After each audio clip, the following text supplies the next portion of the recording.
Hello, everybody. Welcome back to another podcast. Thank you again, one more time for tuning in. We're excited to keep posting all of these amazing episodes, and we are happy that you're along the ride with us. Don't forget to put in your email on flippingthebarrel.com to make sure you stay up to date with us on everything Flipping the Barrel. So on today's podcast, we have an incredible leader, Mark Heine, who is the CEO of FUGRO. He's a passionate climber scaling mountains all over the world. He has worked for FUGRO for 22 years and became CEO in 2018. FUGRO is the world's leading geodata engineering company, and they employ approximately 9,000 talented people in 59 countries. FUGRO serves clients around the globe, mainly in the energy and infrastructure industry, both offshore and onshore. Wow, Mark, you lead an incredible global workforce, and we're excited to get to know more about you and your leadership style. So thank you for being here today. Yeah, lovely. Thank you very much. And it's a pleasure to be here today. So hi, everyone. I'm really excited to be here. Well, thank you, Mark. We really want to start out with, you growing up and also how your climbing really developed who you are today. And so you're originally from Holland. You were born into an extremely smart family. We were really excited to hear about how all your siblings are in the medical field and they all are very extremely smart, just like yourself. And when we spoke last, you really recalled a very fun and loving upbringing. You also mentioned how the mountains fascinated you and you've done extreme climbing from all over the world. You have amazing images on your LinkedIn. So for everybody listening, you've got to go see them. He's scaling massive mountains. But one of the things that you said was that a successful expedition isn't always defined by reaching the top. Can you elaborate on your perspective and then the lessons learned growing up and doing all the climbing and living in such an amazing, family where you're all so smart? What was that childhood like, and how did the climbing really reflect on, who you became today? Yeah, great question, Jamie. Well, I grew up with an older brother and a younger sister. So in the east of Holland, so for people that don't know, it's a pretty small country and it's totally flat. So being a mountain climbing and mountaineer is pretty special because you have to drive many hours to actually get to some mountains. But so we grew up, we were an active family, yeah, my sister and my brother all studied. I studied the technical university in Delft in the west of Holland. They went into the medical field. My sister, she at the moment runs her own laboratory in an Amsterdam area, and my brother is a plastic surgeon. So they all landed well and developed quite well. So you must wonder, yeah, how was the family like? Were my parents on top of us saying, well, you have to do this and you have to do that? I don't think so. I think it was very open, very much what do you want to do and how do you want to develop yourself? I was a busy person. I was in the middle, obviously stuck between my older brother and my sister. And when I was 12, my parents got divorced. So it was still a very amicable atmosphere. There were no arguments or so on. So even after that, I think we had a wonderful childhood where we grew up giving us all the opportunities for us to further develop. But I started to work probably early, even at an age of 10 just to deliver newspapers, to make some money. I was very active as a Boy Scout to be a young leader, a team leader as well. So worked a lot with people my same age, but pretty young, and organizing things there as well. So even if I look back in one of my agendas from those days, every evening I had a meeting or I was sporting or I was doing something pretty young age. So probably there I picked up a lot of experience in those days. And then I started climbing pretty young together with my parents. When I was at the age of 10, we wanted to go to the Alps, to the Swiss Alps, and they booked a course where we could learn how to go over the glaciers and to be safe in the mountains.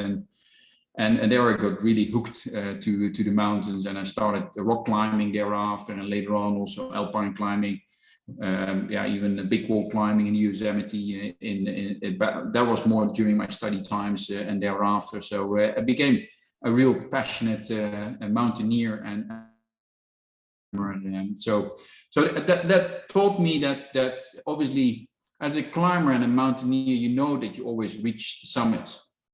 And people would say, yeah, summit is success because that's your goal, to reach the summit. And I've learned in these days that probably reaching a summit is obviously one of the goals, but you first and foremost, you never reach the main summit first. So you always get to the first summit, and then you see thereafter a bit of a valley, and you have to climb up to the next mountain, or the next summit, and you probably don't even know if that was the main summit. So I think in work life, you also understand that you have to go through valleys, reach summits, and then get to the next summit. And it's not the main goal. But I also learned later on that it's probably not about the summit. It's probably getting home safely. Getting down from the mountain is even more important. So even if you don't reach the main summit and you get home safely, that's probably more of success for me. So that's maybe a little bit of a lesson that I've learned over time. I love that. And it's very interesting. Like you mentioned, it's more of the journey to climb and the people that come along with you and the challenge than just getting to the top, which is interesting because you've gone to the top of many mountains, but you've also gone to the top of FUGRO. So that's really awesome. So let's talk a little bit about being CEO. So you started at an entry-level position straight out of university, and you made it all the way to becoming CEO in about 18 years or so. That's an incredible time frame for someone to get to the top that quickly. It's impressive. Clearly, you know, from your family and everybody being extremely smart, you're a very talented and special individual. What do you think attributed the most to your success to climbing that corporate ladder? And what do you think differentiated you from the rest? Especially because as you climb up in a company, you know, the top of the summit gets smaller and smaller and the competition gets bigger. What do you think were some of the attributes that led you to become CEO?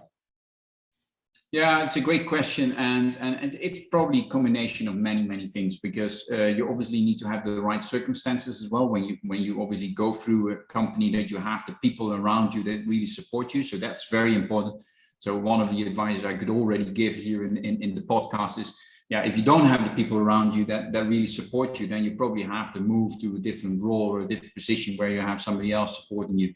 But I was probably lucky to have the right people around me, but also a combination of obviously experience built up from a pretty young age, being involved with teams and working with a lot of people, trying to do a lot of things next to school and developing myself as a whole. And then not only, being intelligent and IQ, having a decent IQ, but also the EQ is very important. The emotional intelligence, having the feelers for group dynamics, the sensitivity around, okay, what's really important here, or how is somebody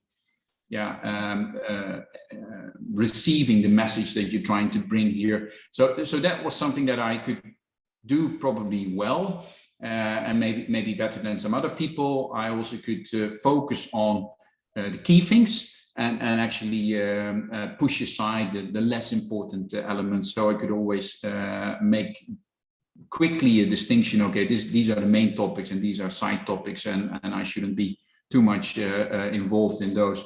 So I think those things in combination with having the right circumstances, and then working basically also hard, and not being, I was not super focused on I want to become a CEO of a company, not at all. I was just trying to do my job well. Mm-hmm. Even when I started there, and I was just working well, and then somebody asked me, okay, hey, there's a new opening for you. I said, well, I'm not finished here. I'm still in the middle of a transition here, or a change program. Let me finish that. No, we want you to do this. Okay, well, fine. I will get on with that.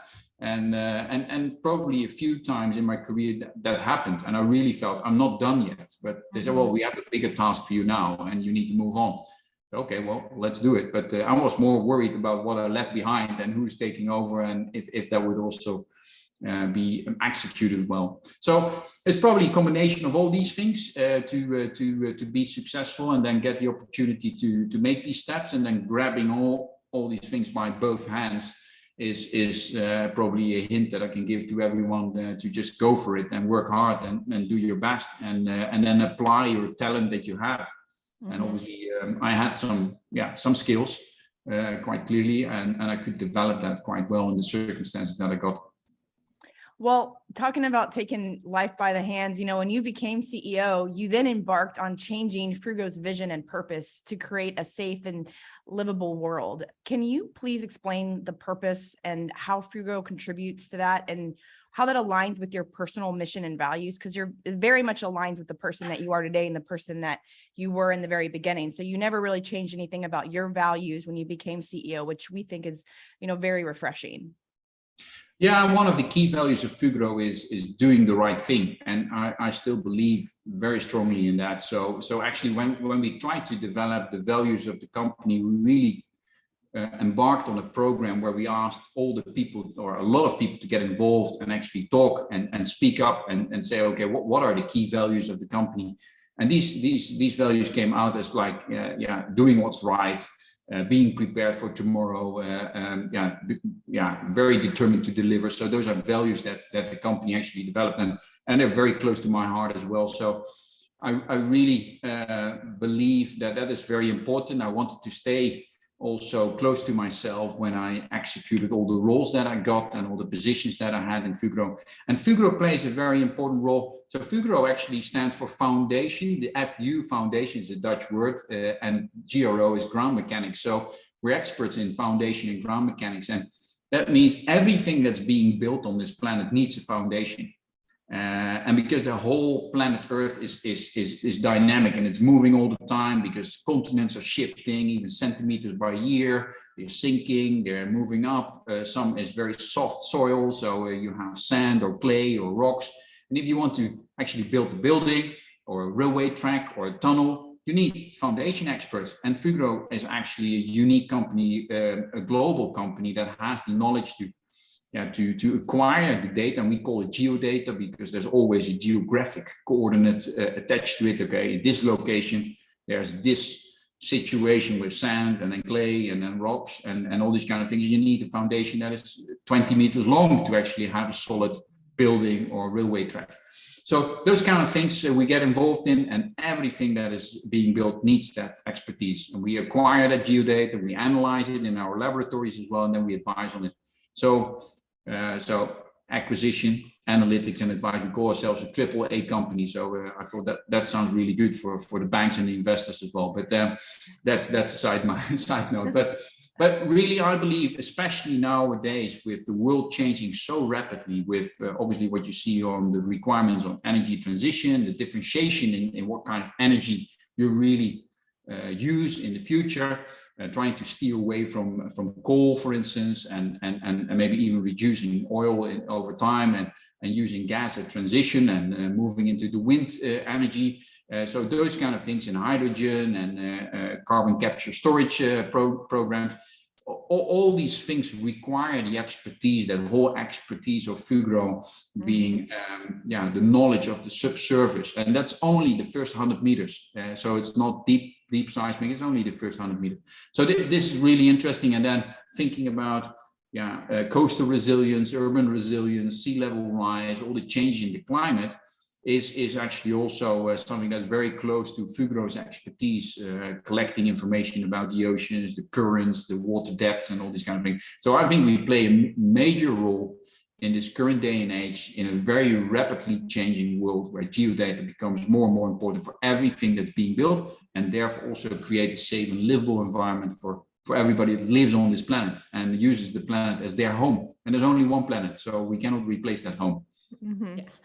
I love how passionate you are about it, and the fact that you're such an outdoor person that loves nature before even going to work. It's really incredible to see that both of your values just kind of merge perfectly together with the vision that you have moving forward. So on the topic of CEO, you were asked by a career coach, towards, later on in your career when you got one, and they asked you what you wanted to do next. And this was prior to becoming CEO, and you didn't have a clear vision. It's not like you mentioned before, it's not like you said, I want to be CEO. It was in your, in your to-do list. Like it just so happened that life turned out and put you all in the positions that needed to lead you to it. But you did answer to her that if you ever did become CEO one day, you would do it in your own way and not follow the norm. Can you explain how you've managed to make it your own style? Was it easier or harder than you thought initially going into it? And what drives you currently in this role? Yeah, great questions again. Thank you very much. I think initially I didn't really have the feeling that I had to become CEO to be satisfied with how I would develop my side. I was very, very pleased with what I was doing before. I was a division manager, director. I had a lot of responsibility. I had a lot of things to do. As I said before, I had a program, I had a transition to go through to make it more successful, make more money, to have an environment where everybody loves to work in. So there were many things to go through and to sort out. And we were going through an energy crisis between 2014 and 17, as you know, a very difficult period for many companies. So there was a lot to do. So in that sense, I was not really looking for becoming a CEO and then say, okay, now Mark, you're a really successful person in life and so on. Because reaching that top of the company potentially for me is not the main thing. And I always say also to a lot of my colleagues, I say, well, I happen to be the CEO, but your role is as important as mine. I just do certain things and you do certain things that are also extremely important for the company to progress, because the teamwork really makes the success in that sense. So you can have very strong individuals, but you know that also from any sports game where they play with teams, a good team with mediocre players will perform better than a lot of strong individuals on a field or hockey field or a football field or whatever. So I strongly believe in that as well. So I wanted to stay myself. That is probably what point in time I knew that I had the ingredients to probably do a role like that, but you never know until the time that you start doing it and then experience maybe the difficulties and the problems and the hard times and the hurdles that you have to overcome. And then you actually know, okay, can I actually cope with it? Yes or no? And what kind of stress does it give you? Because I also knew that the top role, despite the fact that I was division director and I had 2/3 of the revenues of the company under my responsibility, I knew that being the top man, the CEO, would be very different, because everybody's always looking at you and wondering, okay, what's next? So in that sense, I was really wondering, okay, should I actually want this? Because I don't need it to be satisfied with life and with myself, because I had the feeling that I was doing well and I can do many things, and I can also climb more and maybe have less work and travel more and enjoy nature.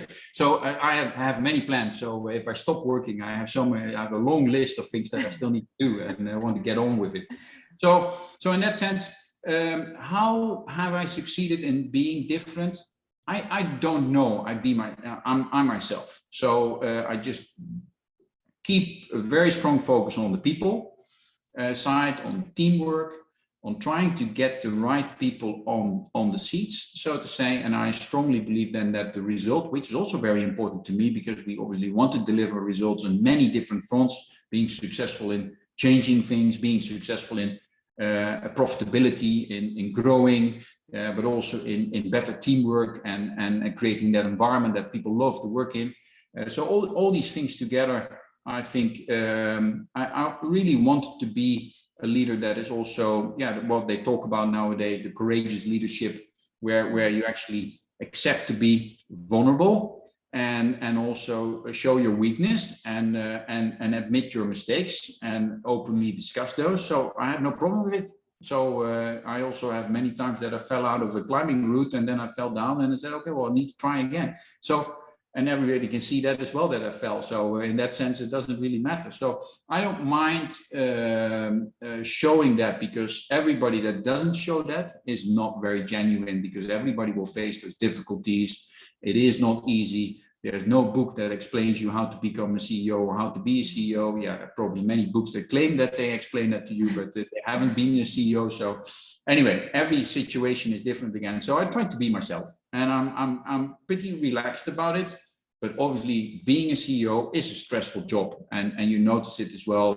You sometimes wake up during the night, and your mind is still working. So because you're thinking about A, B, or C, so it doesn't stop. It never stops, and that is, I think, the key thing. But I have a young family, I have 2 children, and I also said I want to be a father as well. And I also say I need to find that balance in life. If I cannot, now and then, obviously significantly less than I used to do, climb a route and go to the mountains, or take a break and spend time with the family or with my friends. If I cannot do that, then it's completely disbalanced. And then I cannot be the Mark that I want to be, and then I will not be a successful CEO. So you also have to accept that sometimes I'm maybe egoistic and say, I'm going to go and have a long weekend climbing. Yeah, so be it. I really like that you shared that, Mark. And it really goes into something that I've been thinking about while you were talking, which was it all starts at home. Like you have to have that support system. And you actually have a very phenomenal wife. She's a specialist. She's a doctor. You're a dual career family. You have children, like you just mentioned. Now, how were y'all able to manage the household together, given you're climbing in your career, you're now CEO, and she also has a very demanding job as well? Yeah, I think you can do that together by basically, obviously you need to plan very well. So you need to like planning. So you have to sit down at least once a week and say, okay, what's happening next week, and who's there, who's not there, where do you need to go? And obviously there are some people that might get a permanent support in the house. We didn't want to do that. We really wanted to raise our children ourselves, and my partner really strongly believes also that she wanted to be there. But you need to plan very well. So I think you need to discuss that extremely well, and obviously accept a lot from each other as well. Okay, we both have busy jobs. So sometimes, she's late from work. Sometimes I'm late from work. But then you don't start to complain. You accept that. You work along with it. But I've probably witnessed most of the soccer games from my son, because during the weekend I try to be there because I have committed myself to be there. Okay, if I'm in a foreign country, I cannot be there, but I can probably still count in all these years that I've missed some of his games because I want to be there. And I think that's also important. And again, then I find the balance in myself to be also the right person and the right CEO and the leader that people want to have in the company like FUGRO. But it is not easy, but it can absolutely be done if you do that well together. And obviously the children also at some point in time need to take their responsibility and do their own thing.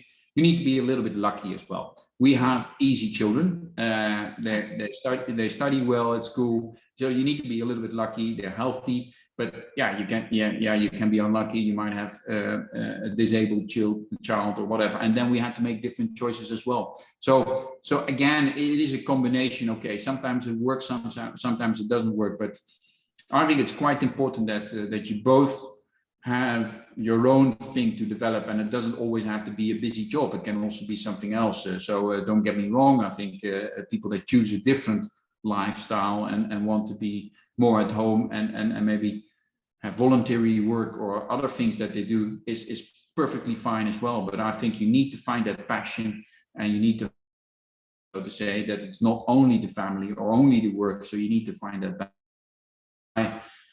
My advice would always be to everybody is find that balance.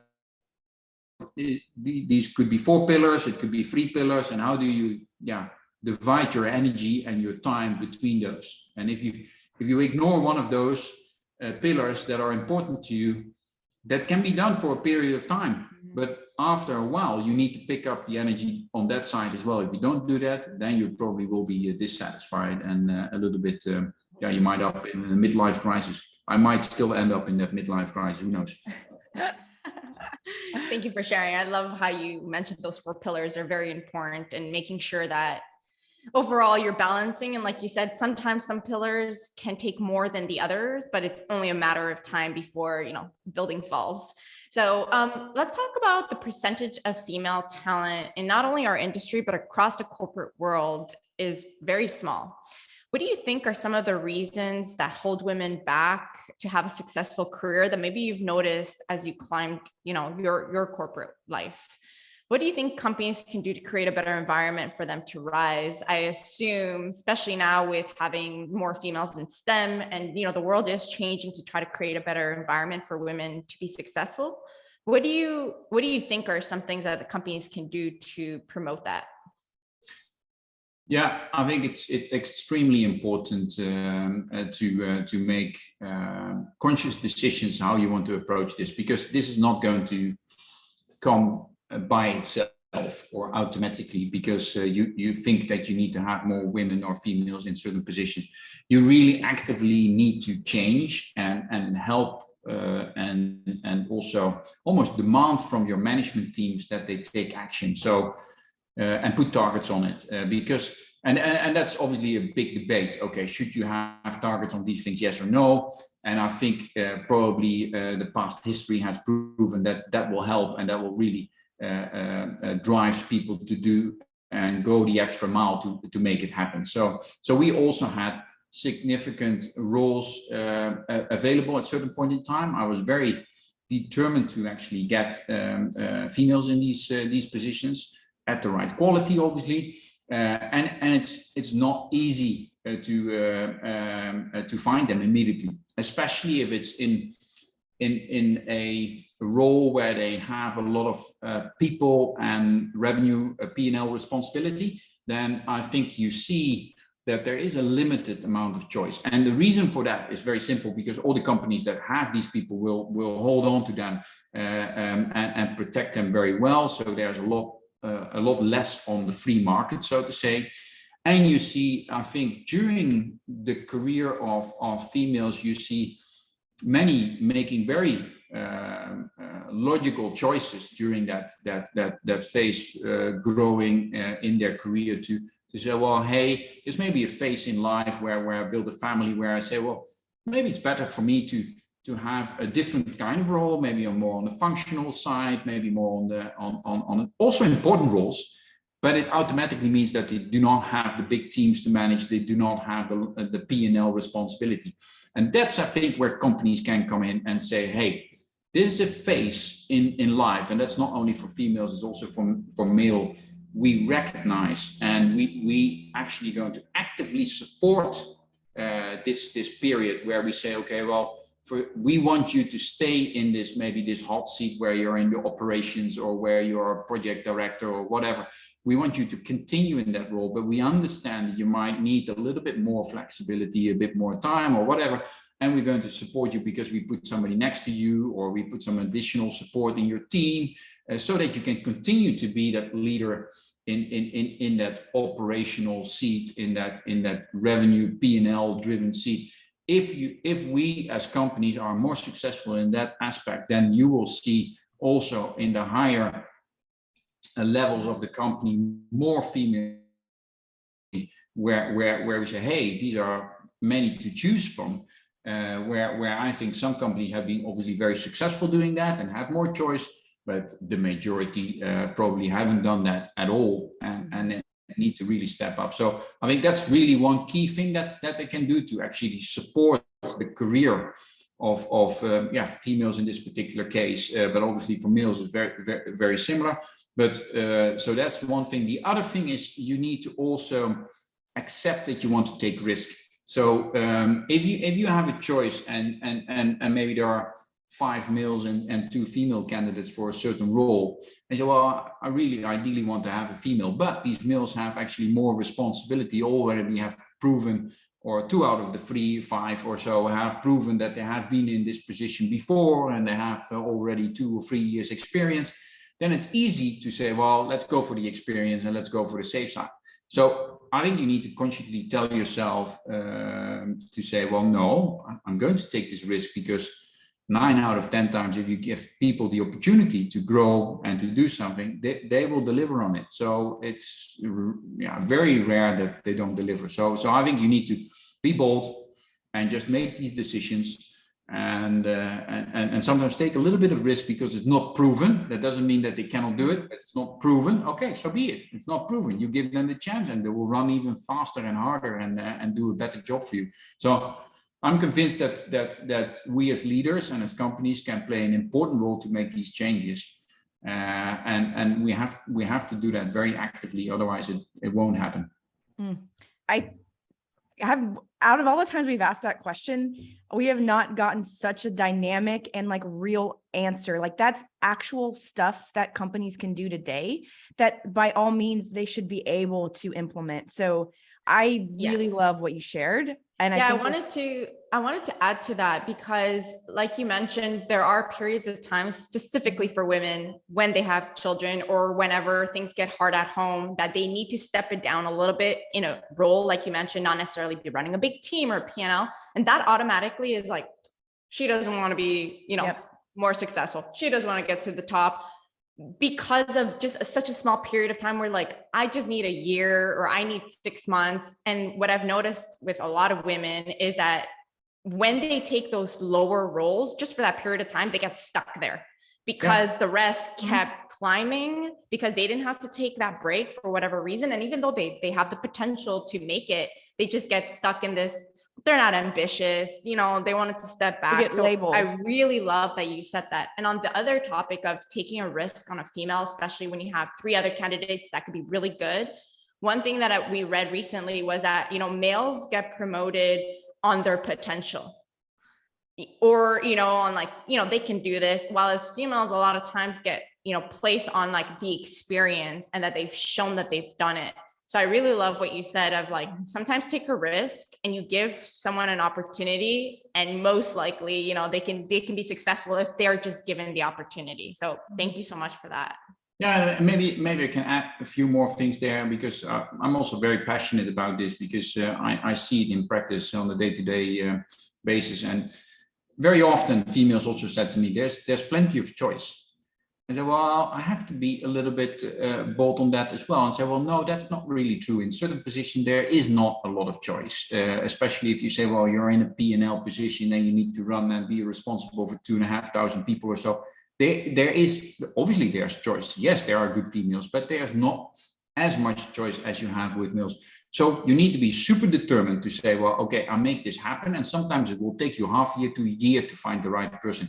I've had a position actually in the US where we look for the Americas, a female role, the most important role there in the Americas. You even have had her on your program. So she really came in after a search of close to a year, and we were failing a few times, but we were so determined. And in some cases, I said, I do not want to see any other things than female candidates, because if I see also a list of male candidates, I might be distracted.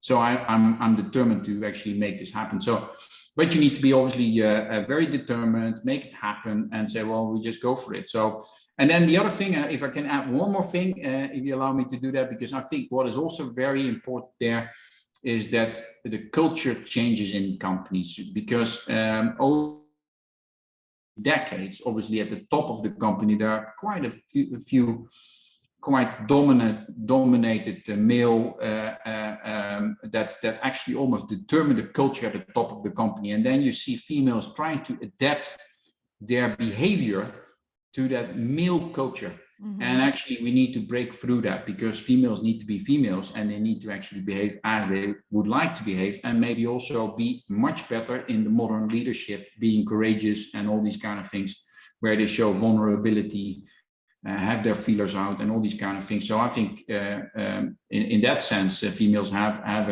a leg up to actually be much more successful in these new, more modern times. But yeah, you need to stay yourself and don't try to adapt to the male rules and the male culture there. And that will take probably another 2 decades before we, you can say that you can actually really stay yourself. Yeah, but I think it's very important, because that's what brings the diversity. Doesn't bring diversity whenever you just go in and then you try to mold yourself to the team. You have to continuously be yourself in order to really benefit from that diverse culture. So thank you for sharing. And to close, looking back on your career, what is some of the biggest advice that you have received, maybe from a mentor or a colleague, or something that you still use today? Yeah, and I got that question asked, I think even earlier this week, and it's not so easy, because I don't think anybody told me, okay, you need to behave like this. But I've learned a few things, and probably what I picked up over time is just grab everything that is being offered. So if somebody offers you an opportunity, I've learned, and my belief is now that if you can actually take on a new opportunity, even if you didn't really envisage this being the right thing on your path or in your career development or whatever, just take it up and just go with it, and go with the flow, and just show what you're worth. And it could be something quite out of the ordinary, that they say, well, we want you to, I don't know, organize the movement of the building because you get new experience with project management and so on. You just say, okay, fine. If you think that is what I should do now, then I get on with it, and you show what you're worth. So I would say, grab every opportunity by both hands, and don't say, well, this is not really in the field of, I will really want to go more in this direction. And so don't be too critical there. Just grab it on, be enthusiastic, be passionate, just go for it, and show that what you're worth in those situations as well. Mm. Thank you so much, Mark. What an incredible episode. We could keep talking with you for hours. So thank you so much for coming on. You're an incredible leader. And thank you, Celine, who hooked us up with you. And she's an incredible leader. And like you said, you couldn't have picked a better person to run America. So thank you so much for everything that you guys are doing out there and changing the culture and taking care of the planet. So thank you again, Mark, for everything. Thanks, Mark. Thank you very much. Thank you, Jamie. Thank you, Massiel. Thank you very much. It was a pleasure. Thanks.